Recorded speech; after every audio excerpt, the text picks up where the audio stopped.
Hello, this is Poovi. Welcome again. இன்றைக்கி வந்துட்டு tomato வெறும் ப்ளைன் பிரியாணி மாதிரி, பிரிஞ்சி ரைஸ் மாதிரி உங்களுக்கு டொமேட்டோ வச்சுட்டு ஈஸியாக அட் த சேம் டைம் சூப்பராகவும் இருக்க மாதிரி எப்படி பண்ணுறதுன்னு செஞ்சு காட்டுறேன்.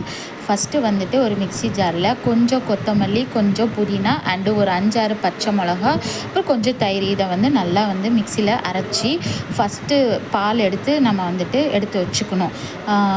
ரொம்ப திக்கான பால் தான் யூஸ் பண்ணணும், தண்ணி விட்டு ரொம்ப இது பண்ணிடாதீங்க. இப்போ அரைச்சாச்சில் இதை வடிகட்டியில் நல்லா வடிகட்டி திக் பாலாக எடுத்து ஒரு கிளாஸ் அளவுக்கு எடுத்து வச்சுக்கோங்க. இது மெயினான விஷயம். ஓகே, நெக்ஸ்ட்டு ஒரு பாத்திரத்தில் 2 ஸ்பூன் ஆயில், 2 ஸ்பூன் கீ ஊற்றி ரெடியாக வச்சுக்கோங்க. இதில் நம்ம பட்டை லவங்கம்லாம் எதுவுமே போகிறது கிடையாது. ஜஸ்ட்டு ஒரு ஸ்பூன் அளவுக்கு சோம்பு மட்டும்தான் போட்டுட்டு வெடிக்க விட போகிறோம். வெடிக்க விட்டுட்டு அதுக்கப்புறம் வெங்காயம். ஸோ ஒரு ஸ்பூன் சோம்பு போட்டாச்சு. நல்லா வெடிஞ்சதுக்கப்புறமா ஒரு வெங்காயம், 1 ஸ்பூன் அளவுக்கு இஞ்சி பூண்டு பேஸ்ட்டு, கருவேப்பிலை போட்டு நல்லா வதக்கிக்கோங்க. வெங்காயம் நல்லா ப்ரௌனிஷாக வதங்கணும், அந்த அளவுக்கு வதக்கிக்கணும். நம்ம இதில் எந்த வெஜிடபிள்ஸ் எதுவும் போடல, வெறும் ப்ளைன் பிரியாணி தான் இது. இது எப்படி சொல்கிறது, தக்காளி தான் மெயினான இன்க்ரீடியன்ஸ். ஸோ ஒரு வெங்காயம்னா 3-4 தக்காளி, அந்தளவுக்கு, அதுவும் பழுத்த தக்காளியாக போடணும், அதுதான் மெயினான விஷயம்.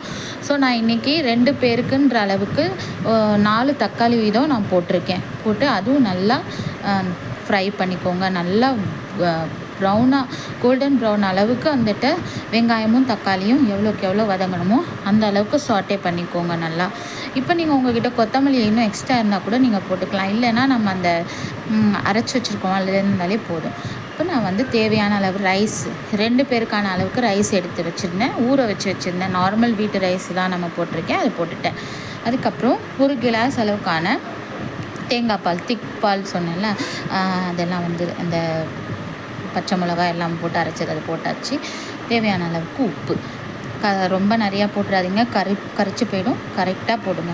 கொஞ்சம் நேரம் மூடி வச்சு தம்லே நம்ம விசில் போடாமல் பிரியாணி சட்டி இந்த மாதிரி டெக்ஸா அதில் வச்சு நம்ம பண்ணோன்னா இன்னும் நல்லா உதிரியாக இருக்கும்.